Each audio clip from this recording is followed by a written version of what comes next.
Hello everyone, it's me again, Burntime DIY TV, panibagong araw, panibagong vlog na naman mga ka-DIY.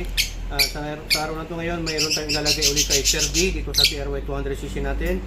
Shoutout muna natin ang KRY Nation sa Facebook page natin. Grupo natin yan para sa mga KRY, KRC at KR.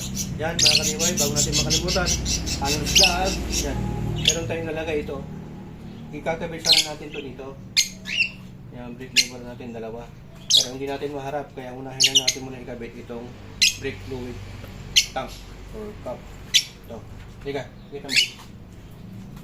Yan mga ka-DIY, Brembo po yan. Ito original na Brembo po yan mga ka-DIY. Galing to sa Yamaha Miyusod natin, pero pwede naman dito.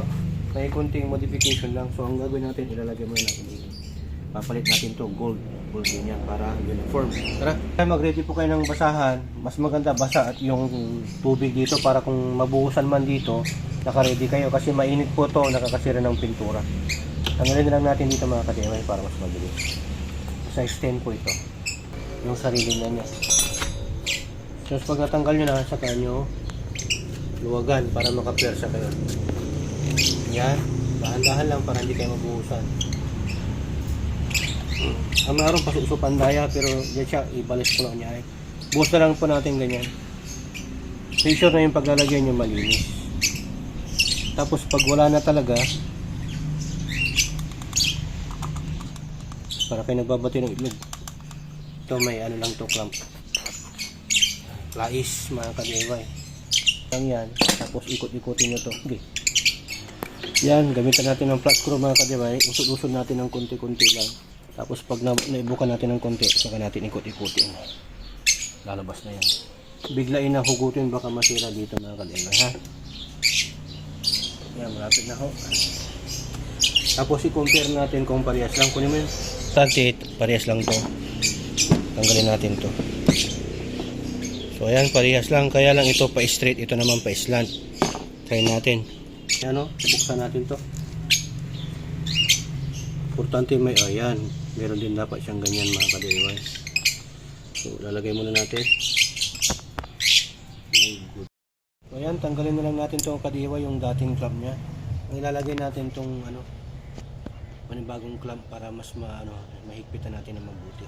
Uy, may kalakihan yung dati, ito medyo lang, sakto lang. Kailangan na mahigpitan natin ito ng mabuti para walang tagas. Tignan natin ang panibagong brake fluid mga ka-DIY. Hindi natin ito pwedeng punuin kasi baka para magkaroon siya ng allowance. Sinalagay pa natin itong rubber nya at yung takip. Okay na, Brembo. Nilagyan natin ng parang washer nya para hindi siya umumpog dito sa may elbow ng pipe natin. Umumpog po kasi mga ka-DIY, baka malusaw. Hindi na siya uumpog kasi maluluto yan yun. Hindi na rin gagalaw-galaw yan. Yan, tutry natin ngayon yung preno nya. Ayos mga ka-DIY. Ang ilagay nyo na brake fluid dito mga ka-DIY, ganyan dot 3. Any brand, basta dot 3. Okay? So okay naman, hindi naman nababago yan kasi ito lang naman ang pinalitan natin. Wala namang babago. Try natin na preno. Yun. Yan, ikot yan. So yan, hoping na may natutunan na naman kayo kung paano magpalit ng brake fluid tank dito sa may rear para sa KRY 200cc natin. Galing to ng Mio pero pwede naman dito. Medyo maluwag lang yung hose kasi mataba yung dati. Ito mataba yung dito nya. Kaya lang ginawa na natin ng paraan, pinasikipan na lang natin itong clamp.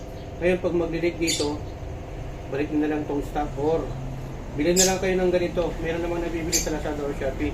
Nasa 500 plus naman to. Yung original nasa 1,000. 500 meron ng ganito namang bibili. Hanapin nyo lang yung size nito, sukatin nyo ng millimeter. Okay? Yan, dito sa HPT, natuto ka na, nakatipid ka pa. Dito sa HPT, sharing is caring. Yan, ingat lang po kayo sa pag-DIY. Walang pang meaning dito, do it yourself ba, destroy it yourself. Huwag natin kalimutan, Anon's Vlog, subscribe natin sa YouTube channel at follow natin yung Facebook page niya. Ayan, maraming salamat. Tugad ng Glory, Burntime. Sign off.